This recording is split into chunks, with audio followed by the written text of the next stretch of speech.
Pemirsa, Menteri Koordinator Bidang Pembangunan Manusia dan Kebudayaan Menko PMK Muhadjir Effendi meminta Polri mengusut dugaan tindak pidana impor bahan obat sirup terkait kasus gagal ginjal akut yang dialami ratusan anak. Pihaknya mengatakan permintaan agar Polri mengusut kasus tersebut merupakan kesepakatan hasil koordinasi dengan beberapa kementerian.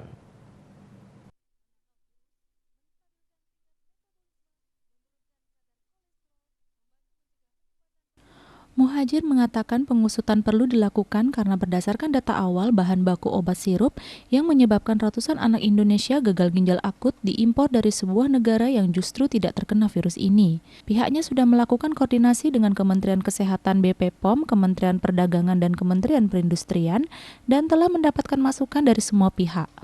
Pihaknya telah meminta Kapolri agar kasus gagal ginjal akut ini diusut dan ditelaah kemungkinan ada tidaknya tindak pidana. Muhadjir menyebutkan ada 3 negara importir bahan obat sirup yakni Indonesia dengan kasus terbanyak di atas 100 orang anak yang diperkirakan akan terus bertambah.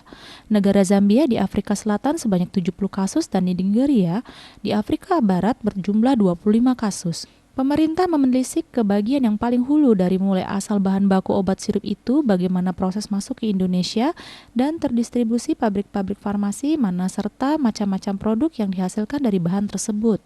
Muhadjir menyatakan pemerintah segera menetapkan status terkait adanya pelanggaran atau tidak dan jika ada masuk dalam kategori pidana atau tidak. Kasus ini sangat penting karena menyerang anak-anak di bawah umur, terutama umur 10 tahun ke bawah dengan rata-rata 1-6 tahun yang merupakan sumber daya manusia berharga di masa depan. Ia mengungkapkan hingga saat ini belum diketahui bagaimana dampak bagi mereka yang belum sembuh karena serangannya pada organ yang paling vital. Pemerintah tidak ingin kasus ini terulang kembali sehingga apapun hasil pengusutan kasus bahan baku obat sirup dalam kasus gagal ginjal ini, hal yang terpenting adalah penanganan cepat.